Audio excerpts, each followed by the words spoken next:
একটু অবহেলায় থাকি, আমি সবার দৃষ্টি আকর্ষণ করবো, মোবাইলটা একটু সাবধানে রাখবেন।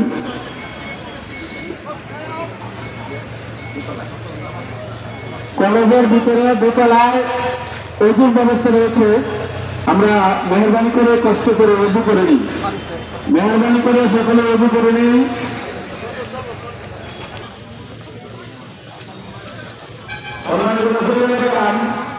আমরা সকলে জানি আলহাজ সুলতান মোল্লা সাহেব একজন মহান ব্যক্তি ছিলেন, একজন সফল রাজনৈতিক ব্যক্তি ছিলেন।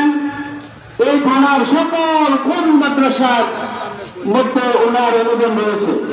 আপনারা শুনলে অবাক হবেন, আপনারা শুনলে অবাক হবেন যখন আলহাজ সুলতান মোল্লা সাহেবের মৃত্যুর সংবাদ ফেসবুকের মধ্যে আমরা পাই। আমরা আমাদের মাদ্রাসার সকল ছাত্রদেরকে নিয়ে তাৎক্ষণিক কোরআন খতমের ব্যবস্থা করছি। এটা অনেক নেতাদের কপালে হয় না, খুব বেশি তো হয় না। কারণ যারা ধর্মীয় লাইনে অগ্রসর হয়, আলেম ওলামাদেরকে মহব্বত করে ভালোবাসে, তারাই সেটা অর্জন করে। আলহামদুলিল্লাহ আলহাজ সুলতান মোল্লা সাহেব উনি ওলামায়ে কেরামের সর্বোচ্চ ভালোবাসা অর্জন করেছিলেন।